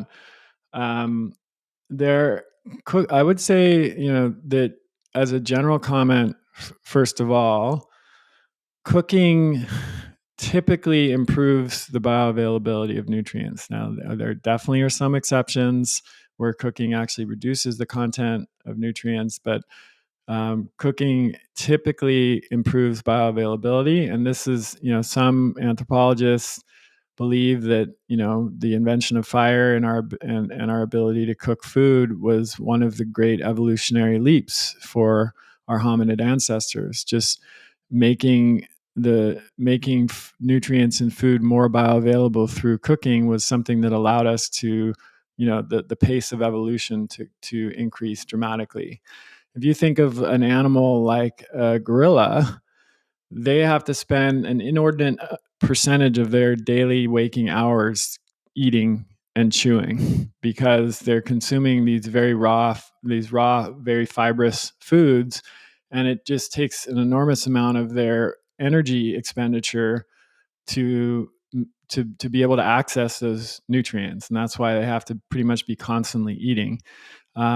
Cooking is one way, in addition to a shift to eating animal foods that have more bioavailable nutrients already, is one way that we were able to shorten the amount of time that we spend gathering and consuming food, and then also give our brains and other parts of our body more nutrition so that we could evolve on a different pace and different time scale than other hominids.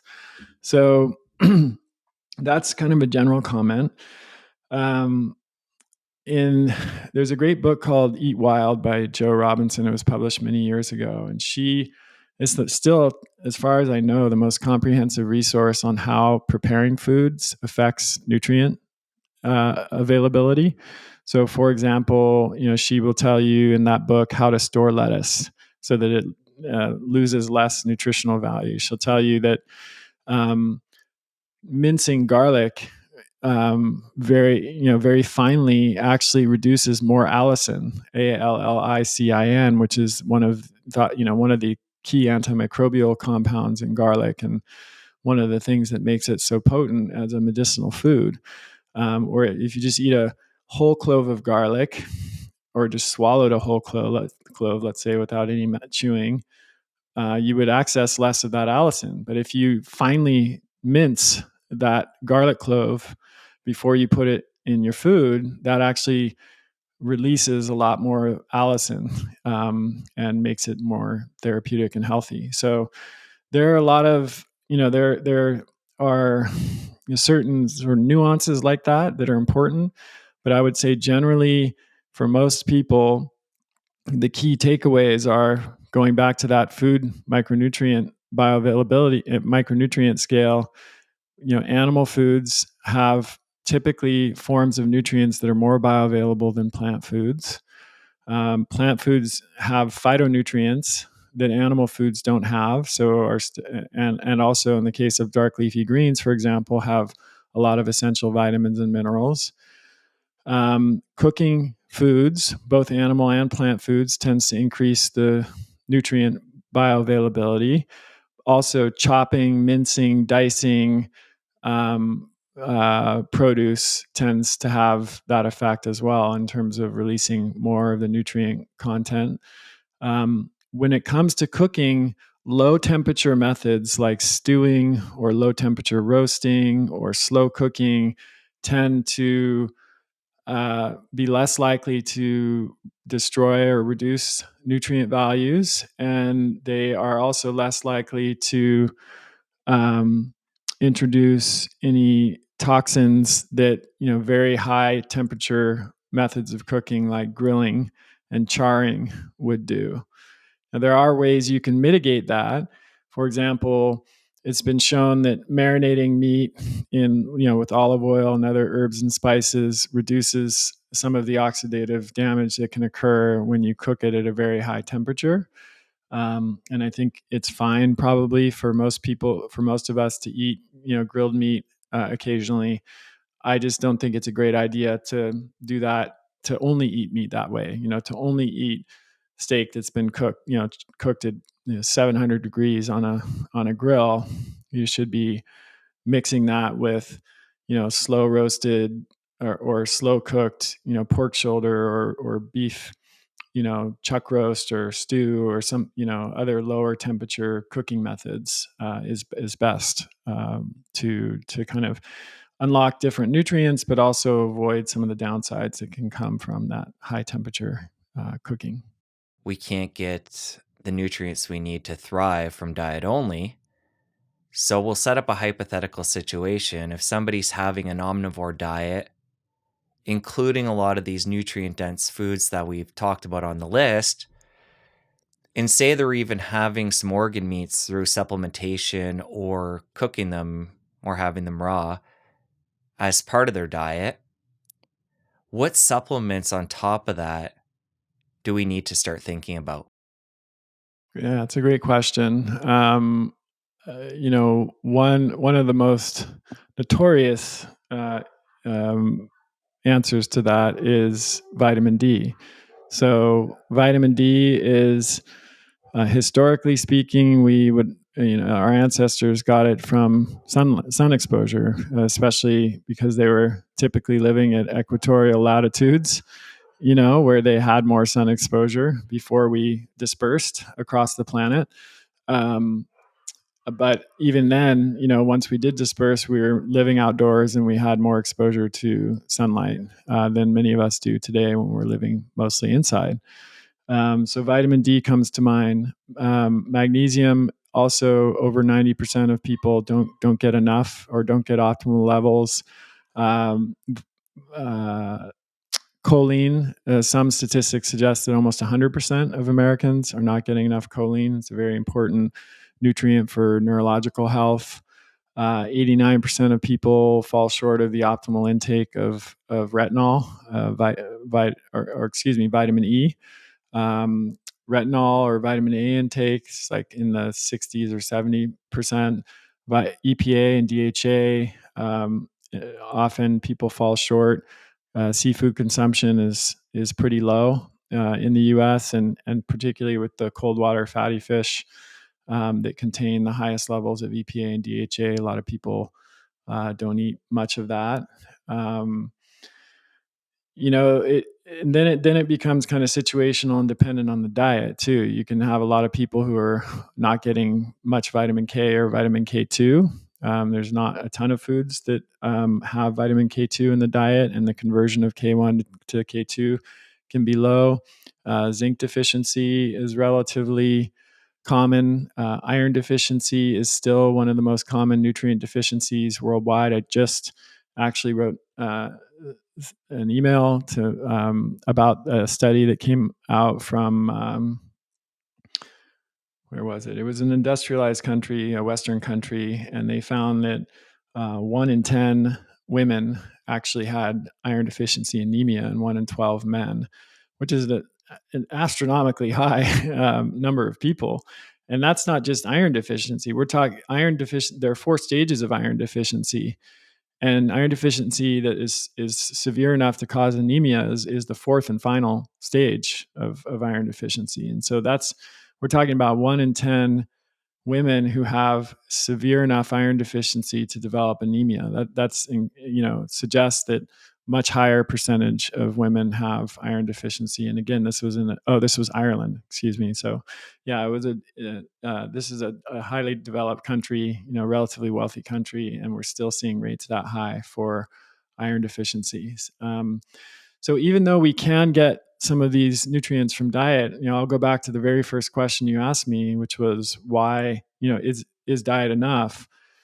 And I briefly answered it, but I'm going to expand on that a little bit now, just to give people an idea of what the issues are. So number one is the decline in soil quality. And this is different than saying that the nutrients are no longer present in the soil. There certainly are cases where the nutrient value has, the value of a particular nutrient has declined over time in the soil. And, an example of that would be magnesium. If we go back,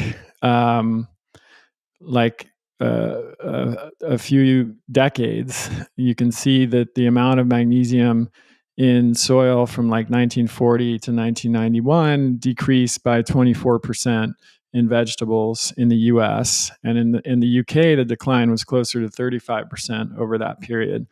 So there definitely has been a decline in the level of nutrition in soil.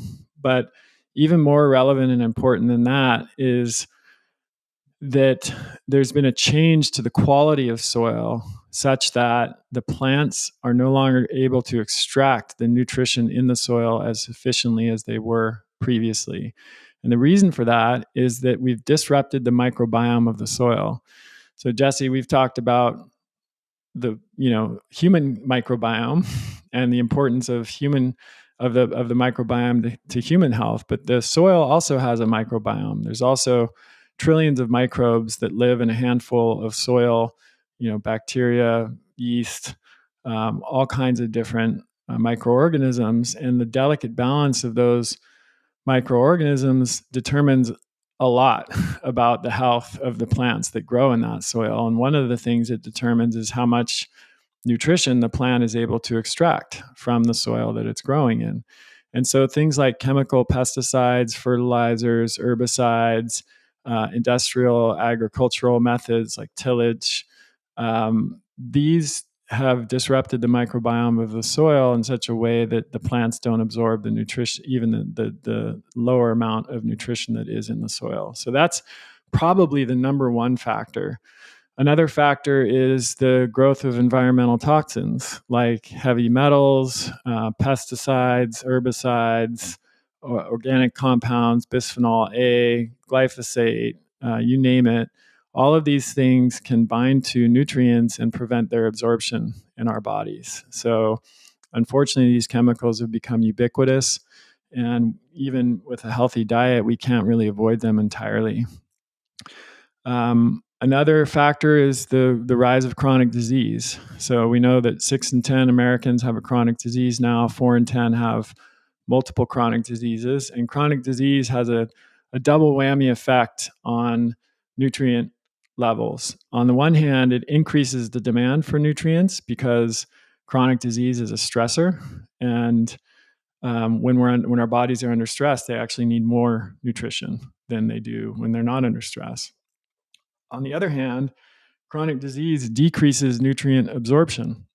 So we see this in all kinds of chronic diseases, not just gut conditions like IBS or inflammatory bowel disease, But even obesity has been shown to decrease vitamin D absorption. This is why people who are obese or overweight often have to take much higher doses of vitamin D as a supplement to obtain similar blood levels to someone who is lean and not overweight or obese.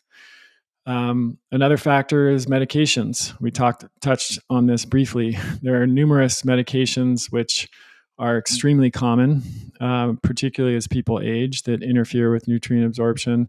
These include PPIs, proton pump inhibitors, which are drugs that suppress stomach acid production. Well, guess what? We need stomach acid to absorb nutrients from our food. So when you suppress stomach acid production, then you see a pretty significant decline in nutrient absorption.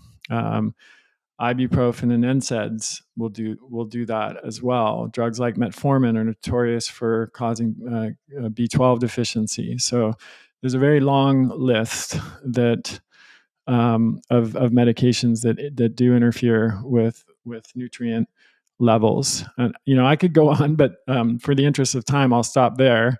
Those are the challenges that we're facing in the modern world when it comes to getting all the nutrients that we need from food. So if we understand that, then we begin to understand why it's important to augment our hopefully good foundation of a nutrient dense diet with additional nutrients. And then within that, I will break it down into two categories typically: maintenance supplementation and therapeutic or goal oriented is another way you could put it, supplementation. So maintenance supplementation would be either replacing or augmenting nutrients that we are not getting through our regular diet. So for a vegan who's getting zero B12, that supplement would replace B12 from their diet completely because they don't have any.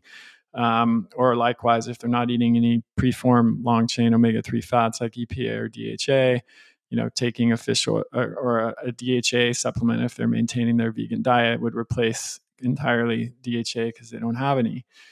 But in many cases, it's more augmenting, right? So you could have someone who they might be getting small amounts of vitamin D from eating cold water fatty fish or pasture raised egg yolks or something like that, but they're not getting enough typically to meet their needs. So supplementing with vitamin D might be beneficial. Similarly, they might want to take vitamin K2, especially if they have any concerns about cardiovascular health or bone health, because it's really important for both of those things. And they might be eating some K1 or even some K2 in their diet, but perhaps not enough to meet the needs.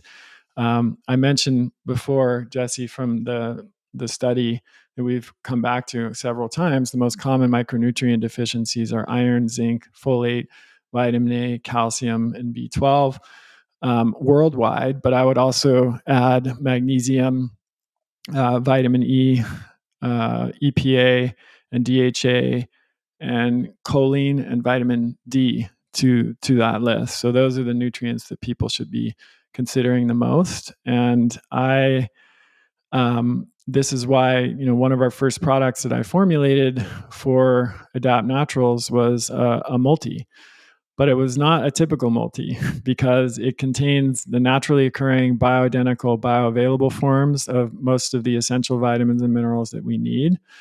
But it also contains phytonutrients, those plant-based nutrients that I mentioned that we also need for optimal health and well-being, as well as amino acids and enzymes and things that support overall physiology. And it contains them in doses that are actually going to move the needle rather than just these tiny amounts that you often see in like generic multis at Costco and GNC. So I think a multi like that can make a lot of sense for people in that maintenance category.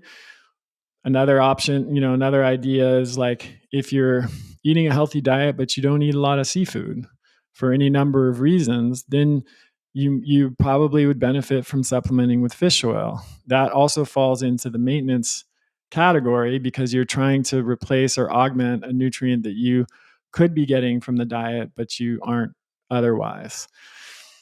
Then if we talk about like goal-oriented or therapeutic supplementation, that opens up a whole different category of supplements. So for example, we have a product called BioAvail Colostrum Plus that has colostrum, lactoferrin, and beta glucan. All of these nutrients powerfully support gut and immune health, but they're not nutrients that you would necessarily get in your day-to-day routine. I mean, if you were breastfed, you had colostrum, but only for a few days when you were a baby. Most people don't go around just eating colostrum normally. Um, and same, beta glucan also is found in certain foods like mushrooms um, and yeast, but unless you're eating a pretty significant amount of mushrooms, and a lot of people don't generally consume yeast, um, you're not going to get the level of those of beta glucans that could actually make a big difference in your health. And same with lactoferrin. It's present in dairy and milk. It's present naturally in colostrum, but unless you're eating a lot of dairy products, you're not going to get 100 milligrams, which is what we have in that formula. So that product is not. We're not saying with that product, hey, these are nutrients that you would be normally eating, but you're not because of the modern lifestyle. We're saying, hey, these are nutrients that evidence has shown can be powerfully helpful for your gut and immune system. They're natural, they're safe, they're well tolerated, they're sourced ethically. It's pasture from colostrum from pasture-raised cows, etc. We're checking all the boxes, but you're going to take this supplement because you're trying to achieve a certain goal, right? You're trying to improve your gut health. You're trying to improve your immune function, whether you're talking about increasing your defense against pathogens or helping to balance and regulate like a hyperactive immune response. You're trying to get to a certain outcome, right, with that kind of supplement. Likewise, another product that is like BioAvail Myco is a blend of 8 superfood mushrooms. Yes, some of them you can eat in your diet, like maitake and shiitake, even some other mushrooms like turkey tail, but there are other mushrooms in the formula like reishi and chaga. Turkey tail is not great to eat. Lion's mane you can eat, but turkey tail, reishi, chaga, cordyceps are definitely not pleasant to eat. You would not want to eat them. They're either really bitter or tough or chewy. Or in the case of cordyceps, if you know what it is, it's a fungus that grows out of a caterpillar. It's completely disgusting when you learn what it is.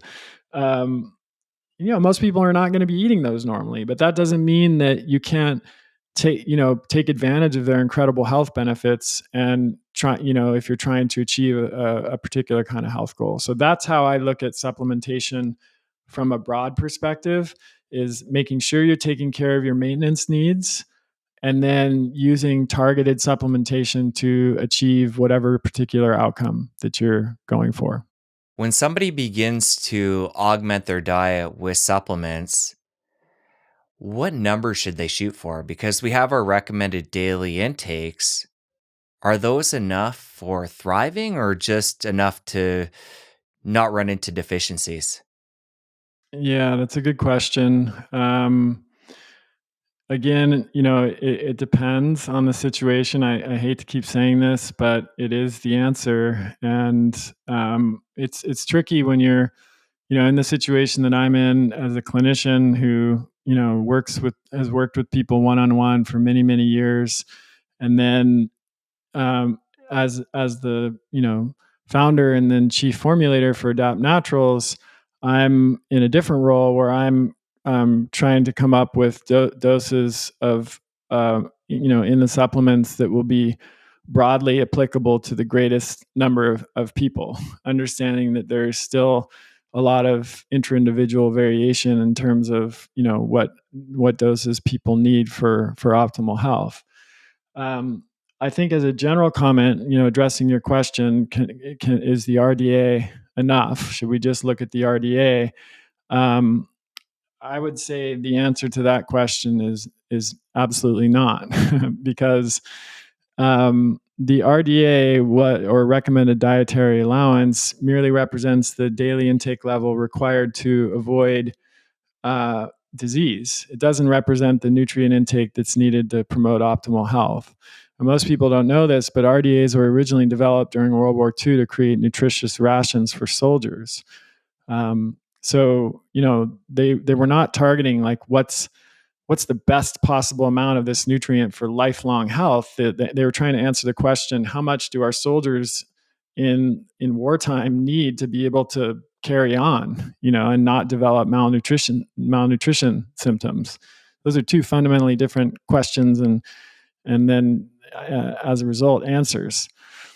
So the RDAs have been updated since World War II, but they still lack a lot of key information and don't represent the amount of a nutrient that a person needs in order to avoid.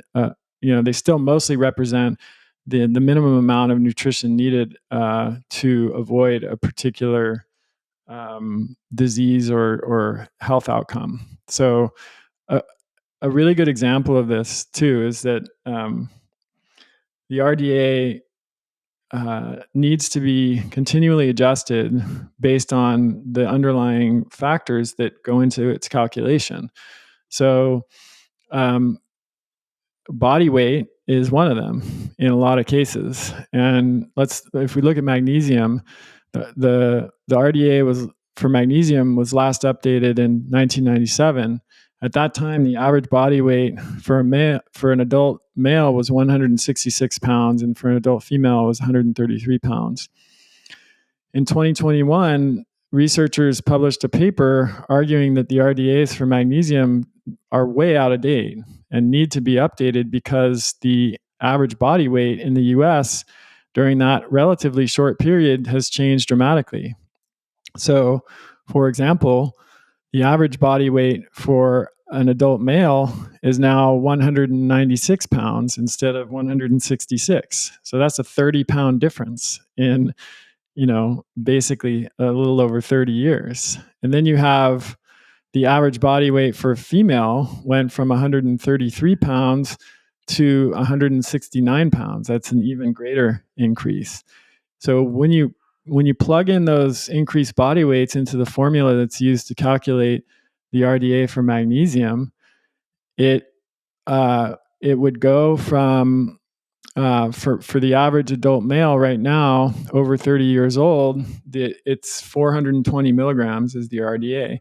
But if you use that revised body weight, it actually goes up to 575 to 657 milligrams a day. That's a dramatic increase in the RDA. And for a female, the RDA right now is 320 milligrams. If you use the revised body weight, it would go up to 467 to 534. Again, a very dramatic increase. So this information is out there if you know where to find it, but most doctors aren't aware of it. And so they're just saying that, and supplement companies even aren't aware of it. And so they're just providing doses according to the RDA.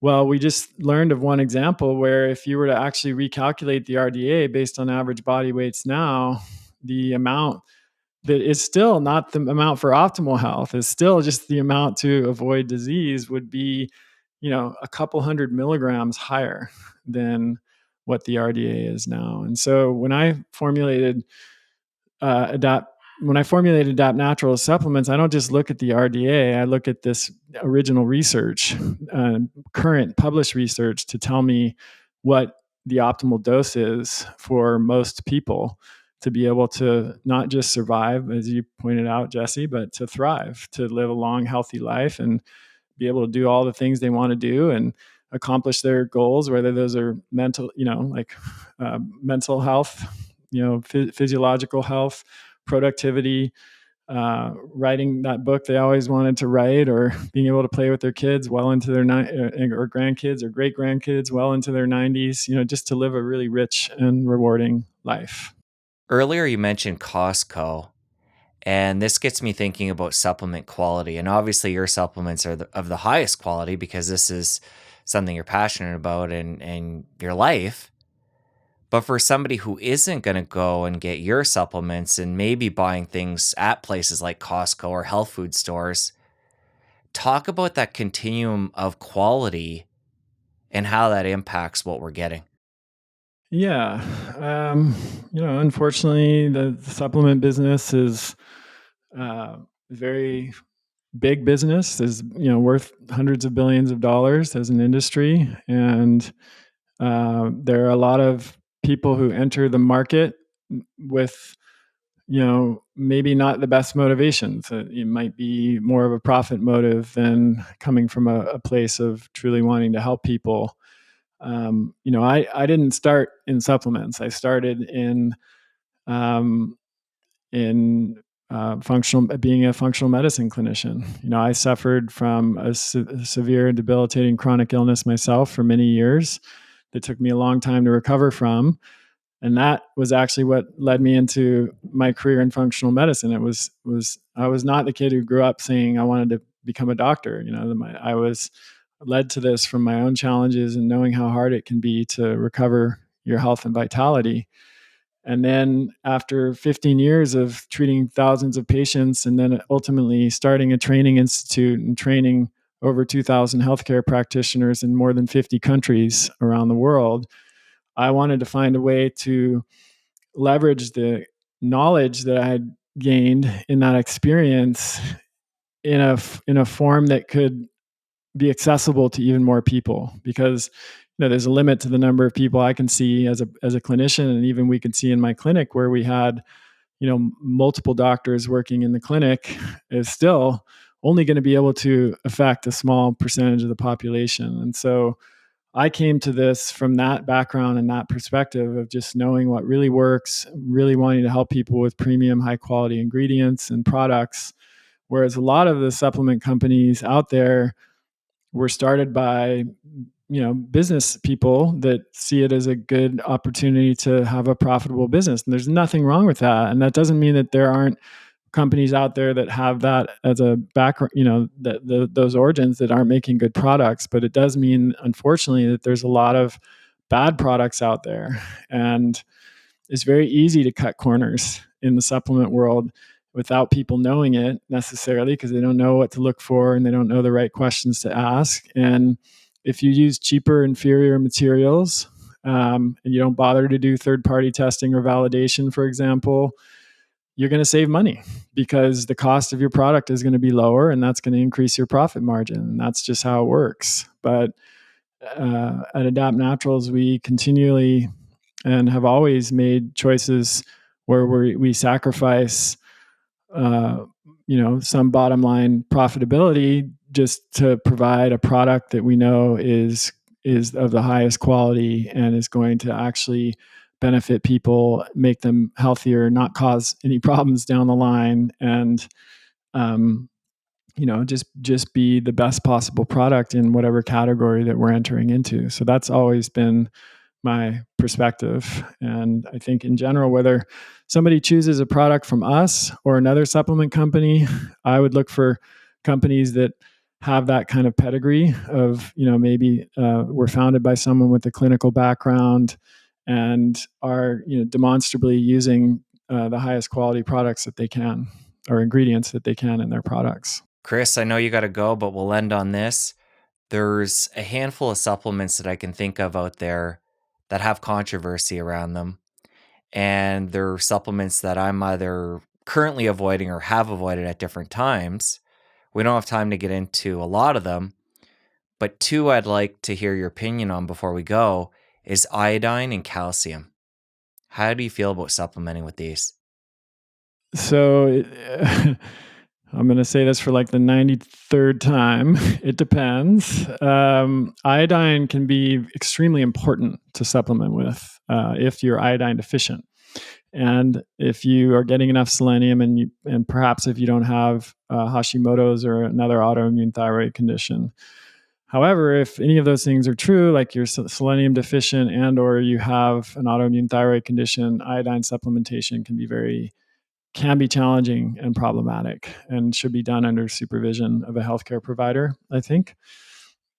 Most forms of calcium actually have not been shown to improve bone health and have been shown to even increase the risk of cardiovascular disease, because the calcium that you take from most forms of calcium on the market ends up in your soft tissues instead of your bones and your teeth where you want it. And that's one of the reasons why we didn't include calcium or iodine in BioAvail Multi, because we believe it has to be, individually approached, and that most forms of calcium are not beneficial to supplement with. The exception would be bone meal, hydroxyapatite from actual bones. This is more like eating calcium in food because it's absorbed very slowly. So it doesn't end up as a large bolus of calcium in your blood that then gets shuttled into your soft tissues. It gets more slowly absorbed, and your body knows what to do with it, just like it does with dietary calcium. So, at some point we might do a calcium, bone health product that has that in it. There are a few out there on the market already, but I don't generally recommend typical calcium supplements that you would buy in the store for that reason. Chris, we're going to link up Adapt Naturals, your website, your social media, everything in the show notes. And I just want to thank you for coming on the show. This has been great. Thank you, Jesse. Really appreciate it. Now that you're done with Chris, you're going to want to head over here and catch my chat with Dr. Lee. He's all about food as medicine. You don't want to miss this. I'll see you over there. Foods as medicine is really a metaphor that, unlike medicines that we only give to people when they're sick, foods are a kind